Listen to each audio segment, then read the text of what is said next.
And we are live. In a huge win for free speech, a circuit court struck down a challenge of a Texas law that seeks to prevent big tech censorship. Heartland Government Relations Director Cameron Sholty is going to be joining us to talk to us about this victory. Also, Biden says the pandemic is over. We say duh, but many others are angry. We're going to be talking about this and more in episode 364 of the In the Tank podcast.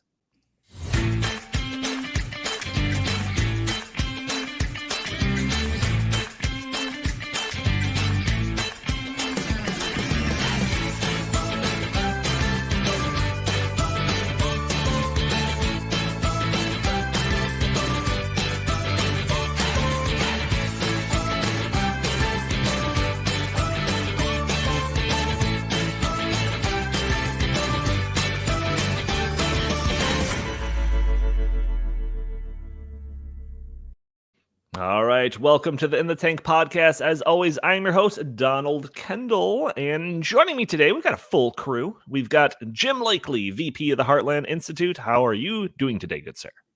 I'm doing very well, despite the news that I heard this week that because of a carbon dioxide shortage, of all things, that there could be huge spike in prices of beer around the country. But yeah, I know. I want all my friends to know that I'm okay. I'm well stocked, but I understand the entire state of Wisconsin is on suicide watch right now. Does that mean that we have to start turning on all the coal plants to get some new carbon dioxide emissions? Do we have to save the planet by resorting back to fossil fuels? I think that's what's going to happen. If you could sell carbon dioxide capture as a way to make beer prices go down, I bet you could get the entire country to get behind it. That's right. I think we need a strategic beer reserve. Oh, I think you're right. I think it's past time for that. We Wisconsinites, we're going to make a run on Corbell to get us through the next 9 months of winter. Those clever remarks are from Cameron Sholty. He is our Director of Government Relations here at the Heartland Institute. How are you doing today, good sir? I'm doing well. Always glad to join you guys.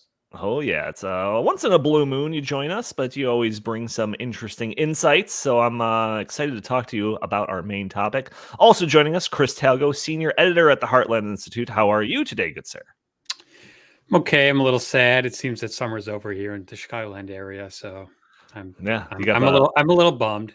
You got the flannel shirt on. You're already full swing when it comes to embracing the fall. Isn't today like the first official day of fall? Is that right? Yes. Yeah, there you go. Perfect timing. Chris is probably burning a pumpkin candle in his office already. Has his comfy, cozy socks on. That's right. Listening to his Indigo Girls. Making s'mores, you know. So we have a lot to cover today, but before we do, I always have that message at the beginning of the episode for those people that are listening to the audio-only version of the show, which is the majority of our listeners. And I encourage you to join us a day earlier on Thursday at noon Central Time. You can watch us streaming on Facebook and Twitter and Rumble and YouTube. You can join the conversation, put your comments and questions in the feed. Maybe we'll show your comments on the screen. Maybe we'll address your questions on the fly. So who do we got who's here today? Who's joining us? I see Janice. I see TM Willemsa. I see Gary in the chat. Jason, Abel Windsor, Cowboy Ray Rogers, a lot of our standard crew here. So I'm excited to see what you guys have to say about some of our topics. Happy early birthday to TM Willemsa. Oh, nice insight there. That's great. The only other thing of house cleaning that we should mention right off the bat is reference to that little postcard that is above Jim's shoulder there, because we have a benefit dinner upcoming, 28th annual Heartland Institute benefit dinner featuring Yeomi Park, who is a North Korean defector and activist. She will be joining us for our benefit dinner taking place on, October 21st, I think. That's a Friday. Tickets are on sale. You can go to heartland.org. There'll be a little banner thing or some type of little featured image you can click on, or you can go to benefit.heartland.org for information and tickets and all that type of stuff. We'll all be there surely. So if you're a constant listener of the show and you're in the area, you want to join us, maybe you will see our faces in real life. Jim, any other things that we should talk about before we kind of jump into some of our topics here? No, that'll do it. I really do hope that a lot of you, especially if you're a listener in the Chicagoland area, that you will come to our benefit dinner because it's going to be a fantastic, unforgettable night with Yeonmi Park. I mean, her story of escape from North Korea is going to change your life. It really will. And it's also a great way to help support the Heartland Institute and this podcast. So, and again, as Donnie said, to meet us in person. So I hope to see a lot of you there. Absolutely. All right, so let's there's been before we get into our main topic, there's been a story that's been kind of going around, and it has to do with potential 2024 presidential candidate Ron DeSantis. Maybe I'm talking out of turn when it comes to that, but he's been in a little bit of a news cycle because he did I don't know how to describe it, a stunt where he had 50 migrants transported up to Martha's Vineyard to see how they're going to deal with the situation. And it's been a kind of an interesting evolving story. Jim, you probably know a little bit more about this than I. Do you want to take it? Well, yeah, I mean, we actually, you asked, should we talk about this on the podcast this week? I'm like, yeah, that's kind of old news. But it's not, because it's an ongoing story, I think. So I think we should address it. I mean, so DeSantis has decided, and the governor of Texas as well, Greg Abbott, has decided, well, all of you preening liberals in your so-called sanctuary cities, while cities like El Paso and other border towns in Texas are being inundated by thousands of human refugees, of illegal immigrants every single day. Hey, how about you sanctuary cities that are highly populated and very well funded? Help us out and deal with some of these people. So they started flying these illegal immigrants up to places like Chicago. Signaling. Right, Instead of just virtue signaling, why don't you actually try it out a little bit? Yeah, let's see if there's some cattle under that hat, as they might say in Texas. And so so Ron DeSantis started calling it, I think we should call these, freedom flights, getting these people into cities like Chicago. So I think Texas sent a busload of illegal immigrants into Chicago. And our mayor Lori Lightfoot, was very upset about this, publicly reprimanded the Texas governor for doing such a thing. Meanwhile, Chicago is a sanctuary city. It passes, probably passed 17 resolutions in the Trump administration alone, decrying the so-called inhumane treatment by the Trump administration of illegal immigrants. Meanwhile, the situation on the border is much worse than now. We still have kids in cages, only now we have more kids in more cages, and they're even more overrun than they were during the Trump administration. And so she got really upset about it. And so what is the first thing she did? She put them on a bus and shipped them to a rich, leafy suburb of Chicago instead, so she wouldn't have to deal with them anymore. And and so when that was last week's headline, or early last week's headline, and then Ron DeSantis said, "You know what, Governor Abbott, hold my beer," and he sent a plane of 50 immigrants to Martha's Vineyard, another sanctuary community, probably the most leftist place in the United States, full of virtue signalers, full of white people, almost exclusively white. Barack Obama is very much in a minority with his $12 million estate on that island. And so he sent them there. And what happened, as people listening to this podcast probably already know, they didn't last 50 hours on that on that island of Martha's Vineyard. And then they called in the military to get them out of there. And they shipped them off to a military base on Cape Cod. And so it was like a complete panic that they sent 50 Venezuelan immigrants up there to Martha's Vineyard. And they didn't last 2 days, and they shipped them out. So, a lot of people were joking, maybe we should put the people of Martha's Vineyard in charge of our immigration policy, and then we'd have it under control, because they act fast, man. And they are pretty brutal about what they're going to do, because they don't want you here. They move you out. Well, what's so distorting about like the media, the news cycle, and all of that is the first story that I heard about, in regards to all of this, when they actually arrived, these buses arrived, was this outpouring of help from the people of Martha's Vineyard, and they came with care packages, and they all banded together to help these poor, distraught people. And that's been the narrative on social media from this point on. You talked about how they didn't last 48 hours. They're put on buses. The military helped get them out of there or whatever. if you were to ask your average leftist or anything, just like consuming the media that they see on social media or anything like that, they're like, no, they all banded together and helped. That's the narrative that they're spinning over there. Well, they did band together and help. They banded together to help get them off their island. Yeah, you won't hear about that part. No. Chris, this was originally your idea to talk about this, so feel free to throw in your 2 cents about any angle of this story. Okay, so this fiscal year, we've had 2 million people cross the border illegally. Ron DeSantis flies 50 people to Martha's Vineyard, and this is the reaction that they take. It just goes to show that these people are not serious. But Donnie, this is a new development that I want to share with everybody. George Soros has helped them to fund a lawsuit against the governor of Florida for causing dizziness, for causing no kidding, for causing dizziness, for giving them $10 gift certificates to McDonald's when there are no McDonald's on Martha's Vineyard, and a host of other crimes against humanity. So they are seeking, as far as I know, $75,000 per person who was flown to Martha's Vineyard, courtesy of Ron DeSantis, on a private jet, after he put them up in a hotel for 4 days, fed them, clothed them, treated them like royalty. So their lives are infinitely better off because of this. However, they are suing on behalf of a George Soros funded lawyer based on the fact that they have been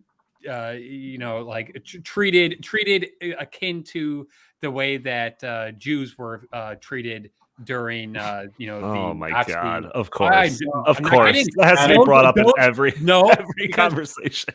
I gotta tell you, as a guy who travels, touchdown and leave in 44 hours, that's quick turnaround. That's going to make anybody dizzy. Absolutely. Yeah. Good point. But Donnie, the only reason I bring up that parallel is because that's what all the talking heads on MSNBC and CNN have been comparing this to. Yeah, of course they have. That doesn't surprise me at all. Cameron, we did not bring you on to talk about Martha's Vineyard, but if you have any comments about this other than glib remarks, feel free. As a guy involved in politics, I ooze glib remarks, but I'll save those for people who are much better looking and smarter than I am. Jim, feel free to touch on this, but then we should get to our last topic. We should, but some of these, I have a couple points more to make on this. Lori Lightfoot and others on the left, other Democrats, have accused Ron DeSantis of being guilty of human trafficking. I believe he's actually under no joke. I believe there's actually a criminal investigation against him for supposedly kidnapping these 50 Venezuelan immigrants and then trafficking them to the most wonderful place to be on earth, pretty much in the United States, especially this time of year. Martha's Vineyard, of course, is the retreat, the summer retreat of the uber wealthy on the East Coast. It is off season. Most people have left now. They literally have thousands and thousands of beds to house people yet. And they're a sanctuary city. Now, if you're a sanctuary city, you're supposed to be welcoming to immigrants, right? These are the people who have the signs that, I believe in science and hate has no home here. And humans are not illegal, all that stuff. But when it comes down to it, when they can just extend a couple of days of support for these people that are sent there they can't even last a couple of days. They were working to get them off of there as soon as they landed. And it's the hypocrisy, of course, is enormous on this. And it just goes to show that, it's easy to virtue signal from your top one half of 1% lifestyle when none of this ever affects you. And the point, people are calling it a political stunt. The reason it was done, I'm comfortable calling it a political stunt because it worked. And what it did was focus the whole country was talking about this, focus the nation's attention on what is a real humanitarian crisis on our border. And it exists because this administration wants it to happen. And, to put that right in the faces of Biden's strongest supporters at Martha's Vineyard, I think serves a really good purpose. Another couple points here is actually the people of the United States are behind this idea of sending illegal immigrants to sanctuary cities that have volunteered to handle these people, right? That's why you're a sanctuary city. You're not going to turn them into the feds. We welcome illegal immigrants here. a poll just came out. CRC research. It was commissioned by National Review. 63% of likely voters agreed that sanctuary cities should share the burden of the 2 million illegals that have crossed the border in just the last 2 years. Even 51% of Democrats think that's a good idea. And then one last point, a lot was made. Oh, yeah, well, actually 2 points. These immigrants from Venezuela actually came across the border in Texas. The federal government shipped them from Texas to Florida. So they were already human trafficked. They were already trafficked as human beings by the Biden administration. And so I guess Biden would be a co-conspirator in this criminal conspiracy that he's going to be facing charges for. I don't know. But look, and then there's a big difference. See, Venezuela, you can come to the United States and just cross the border at a proper place and apply for political asylum in the United States. I believe Venezuela is a country that qualifies for that because it's a socialist hellhole, which, that's another discussion about socialism on the rise everywhere, especially the United States. But Venezuela is an oppressive socialist hellhole, and you should be able to apply for asylum in the United States if you manage to escape. The problem is the lack of actual proper border enforcement has our system completely overwhelmed by millions and millions of people who do not have a legitimate asylum application to make the United States. So then you have these Venezuelans that are just kind of stuck in limbo. And if we had an immigration policy that was handled in a proper way, we'd be able to handle asylum seekers. And so, the left is using these Venezuelans saying like, look, these are legitimate immigrants. Yeah, they are. But there are millions and millions who are not, that have overwhelmed the system, which causes these sorts of things to happen. So, if it's human trafficking, what DeSantis did, then Mayor Lori Lightfoot is also guilty of human trafficking by just, without telling anybody, just shipping them off to Burr Ridge, I think is the wealthy suburb here in Chicago. And so is the Biden administration. For people brought this up before. The Biden administration has flown illegal immigrants all over the country on flights in the middle of the night. This has been going on for months, yet it's only when DeSantis makes a wonderful and timely political point that now it becomes a criminal investigation. Our entire system is corrupt and broken. And that's why I think this story actually, in a kind of funny way, really exemplifies that. Oh, and Donnie, I think the reason that DeSantis did it and Abbott also is because they wanted to bring the issue into the forefront of the American public, because the mainstream media is not reporting on this one iota. The only reporter who's been down at the border consistently for the past 18 months reporting on what's happening there is Bill Melugin of Fox News. And hey, guess what? The White House is incensed with the fact that he's actually reporting on that. They've also shut down Fox News drones that show what's happening along the border because they want to keep this stuff a secret. That's why Kamala Harris has not been there. AOC has not been there. They do not want to bring attention to it. And this was a smart political move by the governors of Texas and Florida, because by simply sending 50 people to a liberal enclave in the Northeast where, the mainstream media is basically located, they have brought this to the attention of the people. So I think it was a win. Yeah, we'll see how it plays out. Just to end cap this, to kind of put a cherry on this issue, I think what most people were frustrated about is how quickly the folks of Martha's Vineyard said, we don't have the resources to accommodate and to provide for these migrants. And in one picture, I saw in the news coverage, in one picture, there is a brand new, very large home being built. And this should have been an issue that was embraced. It was what DeSantis and Abbott have been doing, is providing perfect Marxism for them, right? This was from each, according to their means, to each, from each according to their needs, to each according to their means, right? So DeSantis and Abbott were providing these migrants opportunities in the United States that even the four of us do not have. And it was just such blatant hypocrisy. And I think that's what is kind of underlying that poll that Jim referenced in National Review is just people see this as why does El Paso, Texas have to bear this burden? Why does Del Rio, Texas have to bear this burden? And if anybody's ever been to Jacksonville, Florida, why does Jacksonville have to bear this burden? I'm kidding for anybody watching. But David Hoyt, our staff in Jacksonville, knows that I tease him relentlessly about being Jacksonvillian.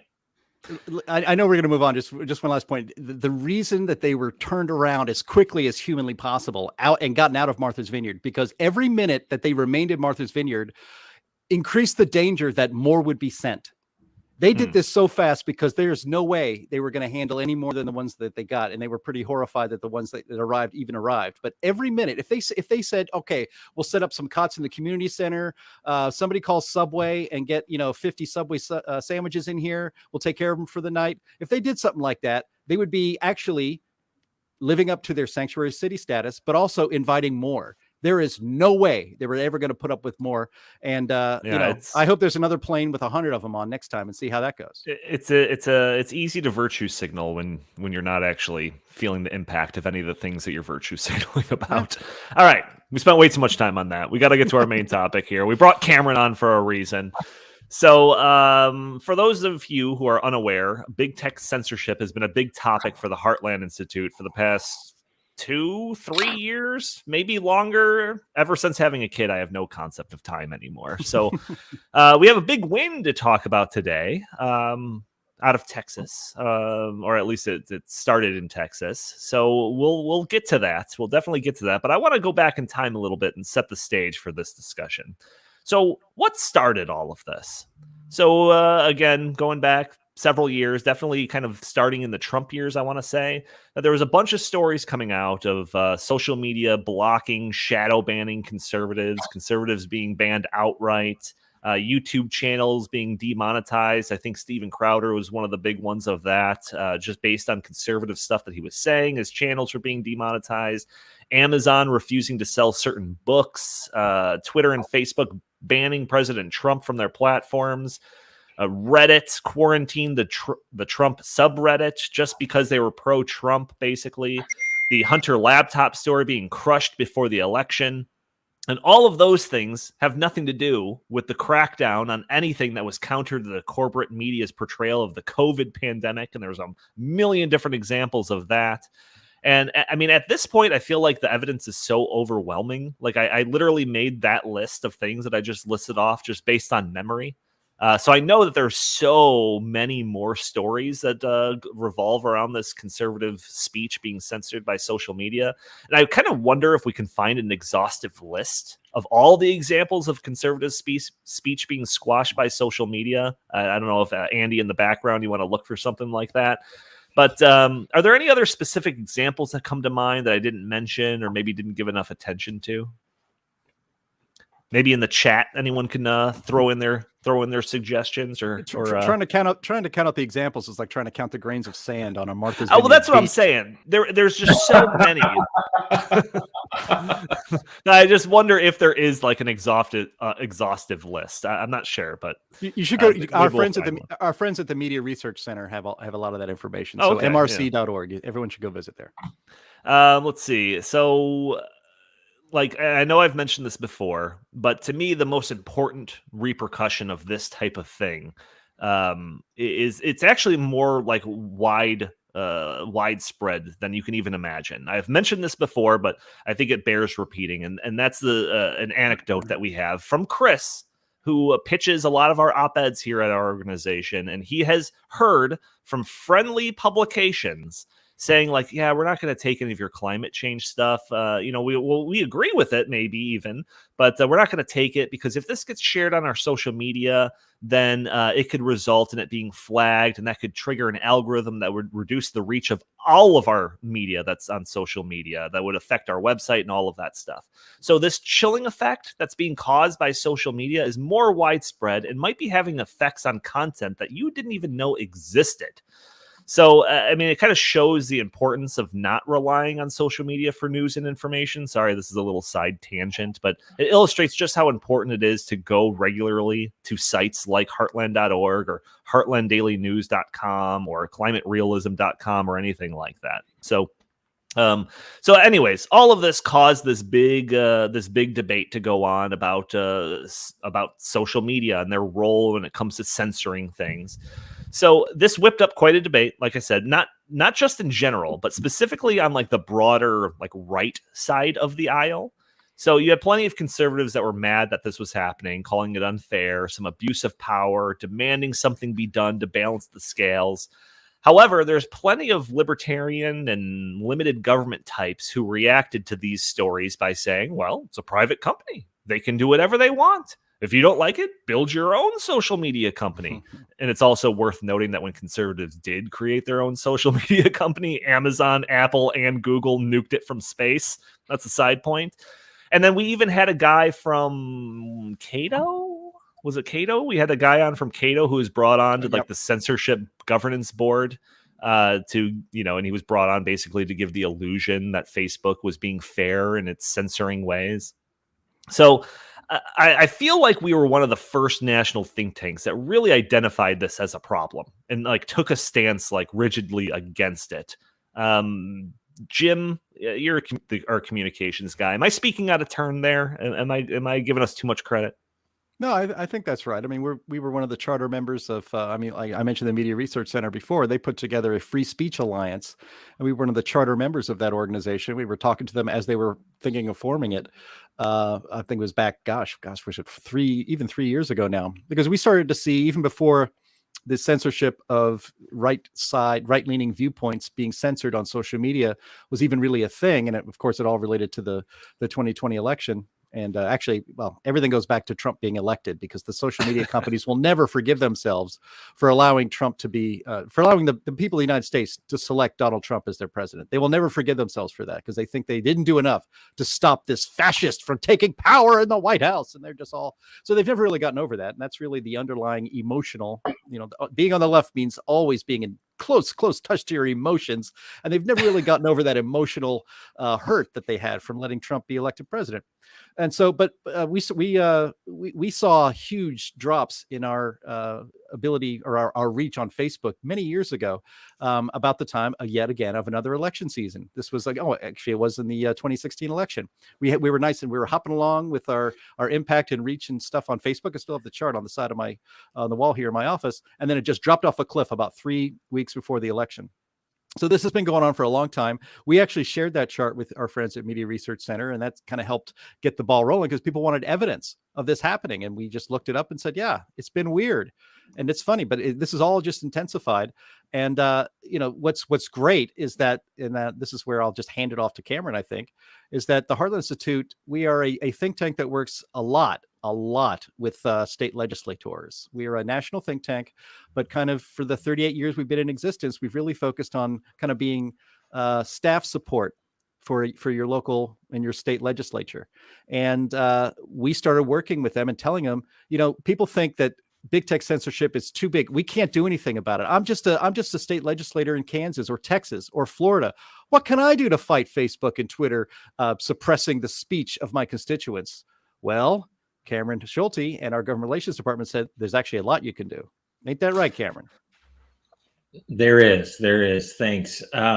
So I was just double checking our numbers on this. There were, as of this spring, there were about 82 bills introduced in 35 states that sought to rein in big tech. And those bills took myriad forms. Texas has provided a private cause of action. Florida's allowed the state to kind of regulate social media in a way that they'd have to disclose certain algorithms. Utah actually passed a bill, but was vetoed by Governor Cox there. Some of the other states, they took different tacks, or they took an all of the above approach. One of my personal favorites were bills that would cancel state contracts with any big tech company, any big tech firm that censored or deplatformed or demonetized users. So, for example, in Mississippi, they introduced legislation that would have canceled a contract they had with Amazon for a big, huge server farm that they had. But that bill, many of these bills didn't go anywhere.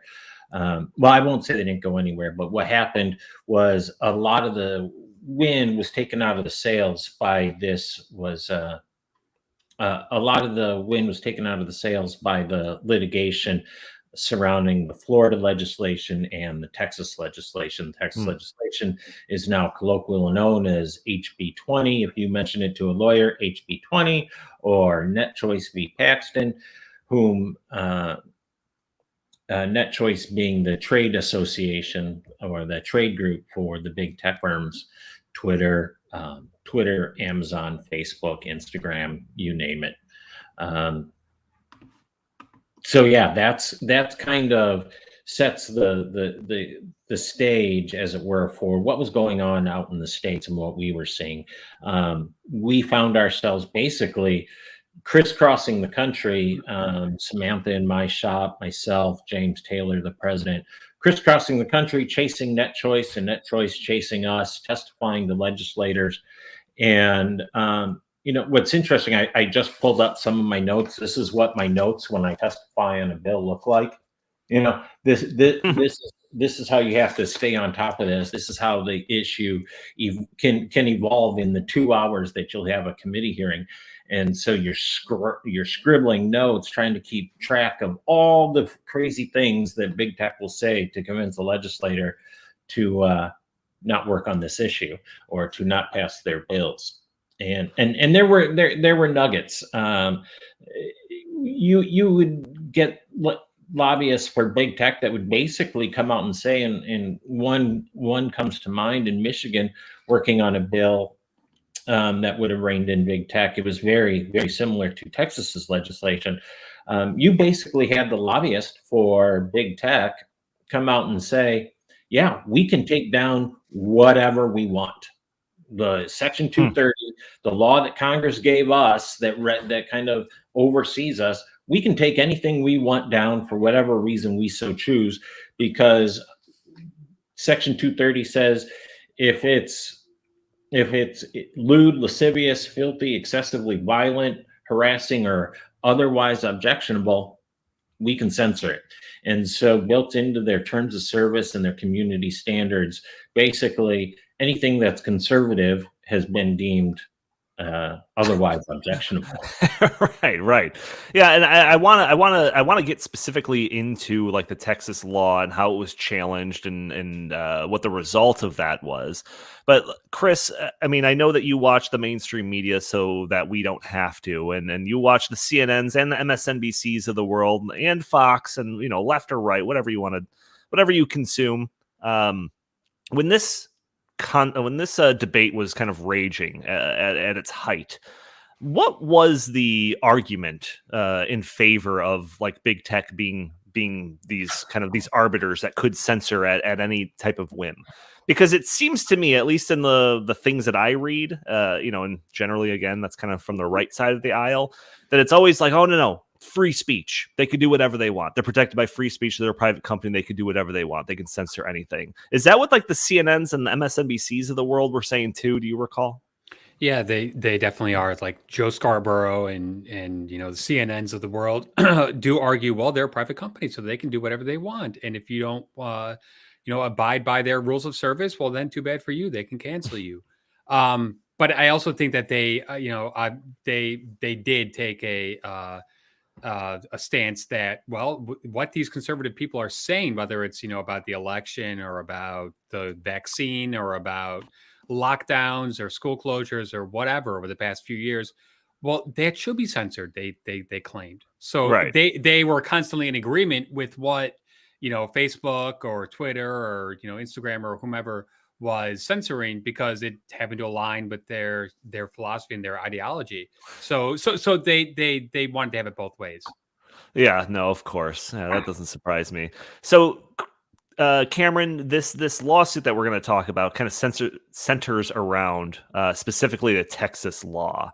Is that just like kind of the most wide-ranging attack on tech censorship that there exists, or is it just like the biggest venue, or why is this kind of like the center of this whole judicial process? Sure. So Texas, Florida, and Utah all passed bills that sought to rein in big tech, right?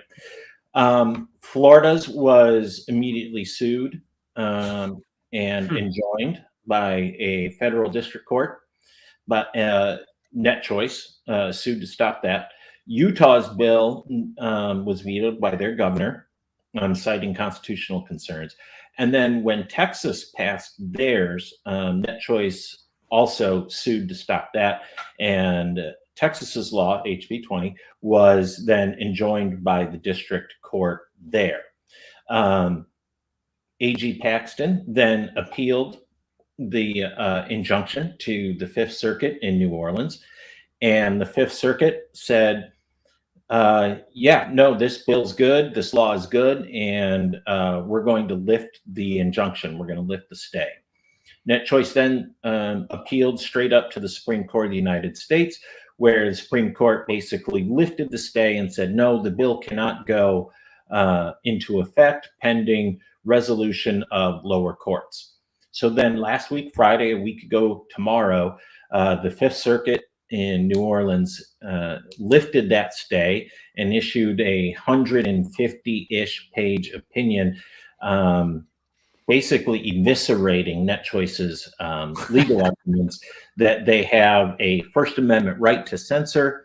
And basically that's the thrust of their argument, is Net Choice and Big Tech feels they have, despite Congress declaring them platforms, they feel they have a right to censor because as a private company, they enjoy certain First Amendment free speech protections.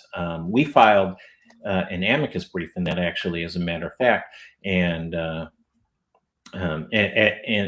courts cited us, actually, which was kind of exciting for us. But nonetheless, the Fifth Circuit eviscerated Net Choice's legal arguments, or Big Tech's legal arguments, saying, no, you either have to choose. You are either a platform or you're a publisher, but you cannot be both. Yeah, right. And that's the heart of the matter, and I know that we've talked about this in length before, but again, this is one of those things that bears repeating. Section 230, the idea that these social media companies are supposed to be open platforms, not publishers. And because they're open platforms, they're given this special protection that prevents them from being sued for what some random person posts on that site, the way that publishers could be held liable. However, when a company starts censoring things based on political rhetoric or just whatever they just don't want to have on their site, now they cross that line into publisher territory. And you should lose, when you do that, lose your liability protection. And this is like that part of the debate that I think like even people left or right of the aisle are unaware of. They're unaware of this nuance when they're talking about what private companies can do, at least back in the early days of the conversation. But like that to me is the most important part. Well, Donnie, you bring up a good point, because when I remember messaging with Jim on this issue when it first broke, and I was, before I fully appreciated the issue, I wasn't entirely comfortable weighing in, saying, hey, wait, these are private actors. I'm not so sure that we should be weighing in on this issue, because don't interactive websites like Facebook and Twitter, for example, have a First Amendment right to remove content? Sure they do. But then they're the Washington Post. And then they're the New York Times, and then they're and then they're subject to libel laws. But that's not the protection Section 230 in Congress gave them. So they have to pick a side, and that's what the federal courts have told them. And this is going to SCOTUS. This is Justice Clarence Thomas has basically been asking for this lawsuit for several years now, because Texas came in and said, you're a common carrier. The Texas law said, you're a common carrier, and we're going to treat you like common carrier. You cannot discriminate. You cannot censor your users for viewpoint, for what they're expressing, not necessarily content, but for viewpoint. And so what you have here is Texas came in and said, you're going to be AT&T. You're going to be an electric utility for the purposes of free speech and people sharing ideas, because 97% of all social media traffic flows through Twitter, Instagram, and now TikTok. But 97% of all social media traffic flows through three firms. Yeah, Johnny, I like when you bring up. So I'll go to you, Chris, in 1 second. But I like when you bring up like the energy carriers. Like, could you imagine like people running to these like energy companies and defending their right to shut off energy to some house because they don't like the Trump sign in their front yard? It would be ridiculous. Guaranteed. Look, the Heartland Institute's offices we're in occupied territory, right? I mean, if they could shut our offices down, they would have by now. Yeah. Chris, go ahead. Sorry. Yeah, I think this is also part of a bigger debate happening in the country right now about free speech. I think in the past few years, people are starting to dismiss the notion of free speech, and especially I think younger people are saying, well, if it's hate speech or if it offends somebody, then it should be able to be banned, and that's not free speech. Free speech is very black and white. You either have it or you don't. There is we have some free speech for some stuff, but we don't have free speech for other stuff. So I think this is like, like a line in the sand that must be drawn. The United States of America was founded upon freedom of speech. You are allowed to say what you think. And, it doesn't matter if these technologies have the ability to censor it or not. This is, I think, just a part of a much larger societal conversation that we are having and need to have. In which are you allowed to say what you think, even if it might hurt some people's feelings, or even if it might, not, walk the line with what people want you to say. I think this is much larger than just big tech censorship. Yeah, no, I think you're right, and just keep that in mind when I read some of the responses to this the lawsuit decision that was granted, because some of it's ridiculous. But I just want to read some of the statements in the aftermath of this decision. So the majority statement says. So this is actual from like the judges that ruled on this. In urging such sweeping relief, the platforms offer a rather odd inversion of the First Amendment, the court's majority decision said. That amendment, of course, protects every person's right to the freedom of speech, but the platforms argue that buried somewhere in the person's enumerated right to free speech lies a corporation's enumerated right to muzzle speech. So that was a pretty powerful statement from the circuit court. Texas Attorney General Ken Paxton's statement, this was on Twitter. He put, breaking, I just secured a massive victory for the Constitution and free speech in federal court. Hashtag big tech cannot censor the political voices of any Texan. The Fifth Circuit rejects the idea that corporations have a freewheeling First Amendment right to censor what people say. And then Net Choice, the losers of this court decision, said in a statement, we are disappointed that the Fifth Circuit split decision undermines the First Amendment protections and creates a circuit split with the unanimous decision of the 11th Circuit. We remain convinced that when the U.S. Supreme Court hears one of our cases, it will uphold the First Amendment rights of websites, platforms, and apps. So, of course, they're disappointed because they're losers of this decision. And but to reference some, come on, people, you got to laugh at these things. There's been. Well, I'll tell you what, Donnie, about Net Choice. Net Choice is a free market organization, or at least purportedly, and on 95% of all other issues, chances are we're going to agree with them. But the circuit court did get this right, and the fact of the matter is, and this kind of alludes to Chris, and maybe putting a finer point on Chris's remarks. Free speech is not subject to corporate capture, right? And generally speaking, though, corporations should be able to be allowed to transact themselves how they so choose. But in this case, they're operating within the framework of Section 230, and they have been given a liability gift and free from their editorial decisions, or liability a gift free of their editorial decisions. And they want to have their cake and to eat it too. And the court said, no, you're either going to be able to be sued or you're not, but you're not going to get to game the judicial system. And you're not going to get to game public policy just to ensure that you have this narrative. And now we find out, and I'm going to go on a rant, and I'm sorry, but you now have the Missouri and Louisiana attorneys general suing big tech, and we're finding out this level of heretofore unseen collusion between the Biden administration and big tech to actually muzzle people. It is in black and white. It is there in pixels and pen for everyone to see how the Biden administration and big tech colluded.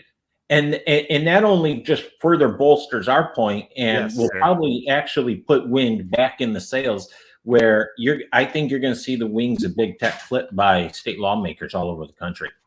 Yeah. So there's one more reaction that I want to read, and this is from Vox. So if you're unfamiliar with Vox, they are one of the most left-leaning rags on the internet. But their response to this, the title is kind of revealing. The title of this article is "Two Republican Judges Just Let Texas Seize Control of Twitter and Facebook." I mean, I would love to see that, like that headline fact-checked, but that's their headline they actually ran with. And the reading from the article, it says an especially right-wing panel of an already conservative United States Court of Appeals for the Fifth Circuit handed down an astonishing opinion on Friday, effectively holding that the state of Texas may seize control of content moderation at major social media platforms such as Twitter, Facebook, and YouTube. Now, the Fifth Circuit is attempting to permanently reinstate the law. Its latest opinion, which explains why the court sided with Texas's law, is exceedingly difficult to square with the longstanding First Amendment law. Indeed, it turns that law on its head, holding that the government may force private companies, or at least large private social media companies, to publish content that the companies do not wish to host. So that statement alone is just completely in contradiction to all that Section 230 stuff that I was talking about. It just ignores all of that. In fact, I bet if you control find Section 230, it doesn't mention it in this article at all. The Texas law is potentially an existential threat to the social media industry. Its supposed anti-censorship provisions are so strict that it would likely prevent the major social media platforms from removing content touting Nazism or white supremacy, or even from blocking social media users who engage in campaigns of harassment against others. Jim, I'm going to go to you because this just seems... The idea of labeling something existential threat is just like candy nowadays. You could just label that on anything. But the idea that some loser on Twitter is going to be talking about how they're a white supremacist and that's an existential threat to Twitter is so mind-numbingly ridiculous. I think only you can put it into words. You said so many things in reading that story and the other comments that triggered me. I'm having trouble getting my thoughts organized because there's so many things to react to there.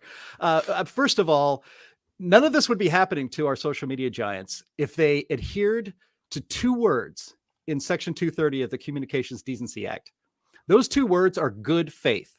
They have never acted, and this goes back to the 2016 election where they were arguably acting in good faith by allowing all sorts of political speech because they are a platform, not a publisher. But they did not act in good faith, which is why they did not act in good faith. People on the right had their constitutionally protected speech violated repeatedly.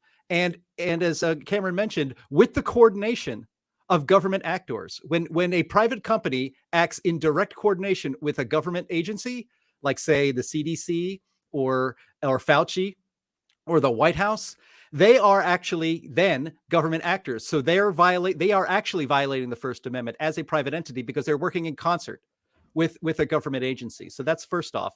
But none of this would be happening if they acted in good faith, but they couldn't do it because big tech is dominated by radical leftists and they cannot. And if you know anything about the left, they don't want to debate anything.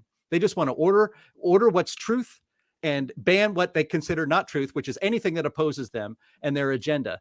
And this case came down what they call HR 20 in Texas was relatively simple and straightforward. It required tech companies to provide equal access to equal access to conservatives to their platforms. And it's that way because Twitter and Facebook and the comments on YouTube and all the big tech giants were engaging in viewpoint discrimination. And again, it's not that they want to be either a publisher or a platform. They want to be a publisher when it suits their ideological purposes, and they want to be a platform when it suits their ideological purposes. And so the argument that NetChoice made, and Cameron had pointed that out, and the Vox story pointed this out, supposedly this decision or that law violates the free speech rights of a private entity like Facebook or Twitter, right? It would, if they were actually a publisher and defined as such in the law, and we're not enjoying the special protections that they get under Section 230 of the Communications Decency Act. It'd be like a newspaper, and you can't force, like, say, well, I think there's a case law on this involving the Miami Herald. You can't force a newspaper to publish something it doesn't want to. Sure. Why? Because it is a private entity and has the right to choose what to publish and what not to publish. So these social media giants are platforms, and they are protected by the law because they are supposed to allow and have a good faith effort to allow all viewpoints to be shared on their platforms. They have not done that. They brought this upon themselves. So if we are seeing the end of social media as we know it in the United States and around the world, good, because social media as it is right now around the world is discriminatory, and it violates the free speech rights of half of this country. Yeah, real quick. Wait, Cameron, real quick. Just the potential that we'll have time to talk about our last story. I'm going to give you final word on this topic, and that starts now. Go ahead. Jim, your point was the landmark Supreme Court case that said, yes, the newspapers are publishers and they have free speech rights as New York Times or Sullivan v. New York Times. Landmark case. And that case actually was cited extensively by NetChoice. And then the other case was about the gay pride parade in Boston, where they felt the organizers of the parade felt that they could prohibit homosexual police from participating in the parade, and NetChoice leaned heavily on that case. And in the judges in the Fifth Circuit, citing us, we didn't use this phrase, but citing our legal arguments, basically said what they're calling was, quote, ridiculous switcheroo, basically saying, have your cake, eat it too. So that's what we're going to see, or that's what we're seeing. And this case is going to go to the Supreme Court. Any timeline on that? Thirsty for it. Do you think any timeline for that? Are we talking years from now? Are we talking about months from now? You have any idea? Well, on this particular case, there's not so much as litigation and discovery involved. So as a process, this case may already be ripe for SCOTUS review, and you could see him take oral arguments or hear oral arguments possibly as soon as the spring. All right, so we got 8 minutes. I want to talk about this, so I'm not making a lie out of my thumbnail. President Joe Biden did a 60 Minutes interview recently. Andy, ready this next clip here, where he said a bunch of dumb stuff, as you would expect Joe Biden to say. But one of the things that he said I thought was very uncontroversial. Let's go ahead and play that clip too, Andy. Is the pandemic over? The pandemic is over. We still have a problem with COVID. We're still doing a lot of work on it. But the pandemic is over. If you notice, no one's wearing masks. Everybody seems to be in pretty good shape. And so I think it's changing, and I think this is a perfect example of it. So again, didn't think that was very controversial. Moved on with my life. When someone suggested that we do this, that we talk about this, so I started looking it up, and there was just a slew of articles of people very upset at President Joe Biden and those remarks. One of those articles was from the New York Times. Biden says the pandemic is over, but at least 400 people are dying daily. It starts off with the statement that 400 to 500 Americans are dying every day of COVID-19. Goes through a list of examples of people that recently died from COVID. No, they're dying with COVID, not of COVID. Right.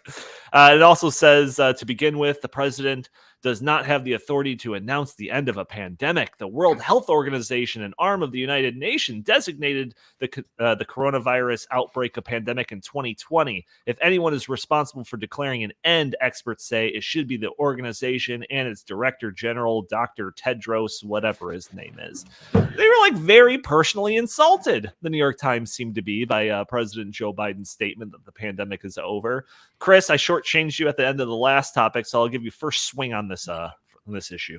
All right, I got a couple thoughts on this. So first of all, I used to be a big fan of 60 Minutes. I thought they were one of the best news magazines in the country, and they, over the past couple of years, have just become, talking heads for the Democratic Party. So it doesn't surprise me that this interview was just full of softball questions by Scott Pelley.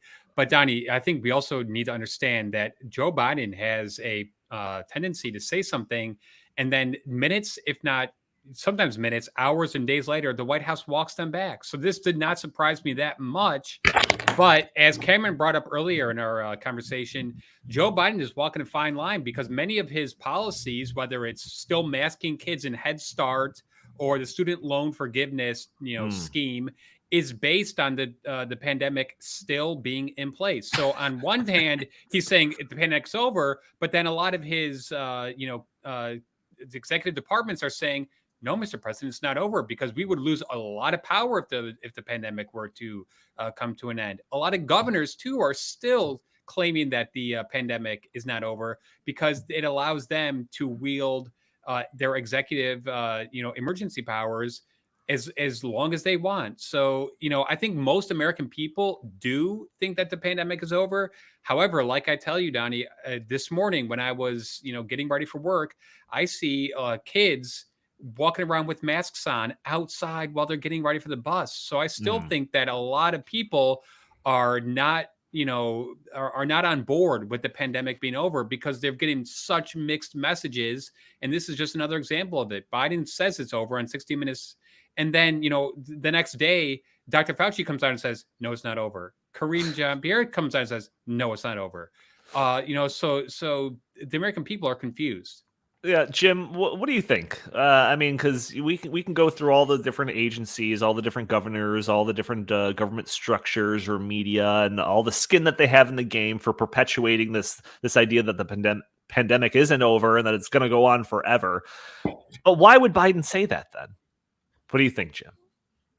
I think he said that because, I don't know, he believes it. That could be because of that, because he accidentally said the truth. Right. I don't know what story you read. Was it 400 or 500 people dying with COVID? Well, let's just even say they died of COVID. To which I say, because I'm a heartless jerk, so what? It doesn't. How many people die in car accidents every day? How many people die from, an accident, falling off a ladder every day, or gun violence and all that stuff? 500, 400. How about fentanyl? Yeah. Oh, there we go. Now that's even that actually is a real big crisis. But, the reason this is important, and you mentioned the whole student loan giveaway debacle, $500 billion was predicated on the fact that we're still in a COVID emergency, but we've obviously have not been in a COVID emergency for at least a year. But there are still 10 states that have declared COVID emergencies for which their governors have emergency power to basically rule as dictators. Those are California, Connecticut, Delaware, Washington, Minnesota, Texas, Illinois, Kansas, West Virginia, and Rhode Island. So just last week, it was the 34th time our governor, J.B. Pritzker, extended his emergency. He has spent 69% of his time in office under emergency COVID power. It's absurd, and these things need to end. And that's why, him slipping out the truth that we no longer have a COVID emergency. There needs to be put pressure on, especially those 10 state governors and everyone else, to end these emergency powers. They have to go because it's tyrannical. It's not the way our government is supposed to operate. Cameron, we are very, very short on time, but if you have anything to add to this topic of discussion, now's your opportunity. I actually think the reason everybody wants him to not say the pandemic is over, I think it's actually far more insidious. And it is his ability and penchant to govern and to legislate without Congress. Congress does not do much. They're not doing much because that's the way the system's designed. And that system frustrates a liberal agenda. And that liberal agenda is big spending on teachers, on public sector unions that like to build roads, that like to that work for the schools, their government employees. To declare the pandemic over means the spigot's going to get turned off sooner rather than later. Mm-hmm. Donnie, I also think that this has election ramifications because, as we know, in 2020, they loved their mail-in ballots and they loved all the pandemic restrictions and how they impacted the election. Yeah, which all facilitated the freest and most fair election of all time. We got to make sure to say that. Of course. Thank you, our host, YouTube. oh, yeah, we got to say that. All right, we're already pretty much at the end of the show, so I want to thank everyone for joining us for this episode of the In the Tank podcast. Join us every week for a new episode. Audio-only listeners that are catching this on a Friday, join us a day earlier on Thursdays at noon Central Time. We are streaming on YouTube and Twitter and Facebook and Rumble. You can join the conversation, put your comments and questions in the chat. Maybe we'll show your comments on the screen. Maybe we'll refer to your questions, respond to your questions on the fly.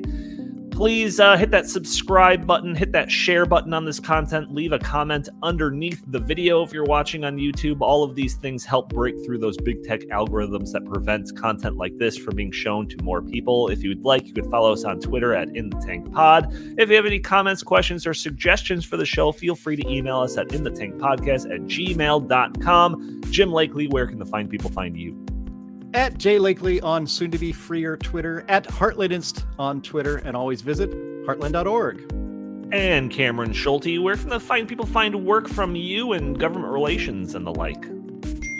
On Twitter, at HeartlandGR. Thanks again for having me, guys, everybody. Oh, thank you for joining us. And Chris Talgo, what do you have to pitch today? StopInSocialism.com. We are giving you the inside info on some of the crazy socialist candidates the left is running for office this November, and I think it will really blow your mind. Fantastic. All right. Thank you all for tuning in. We will talk to you next week.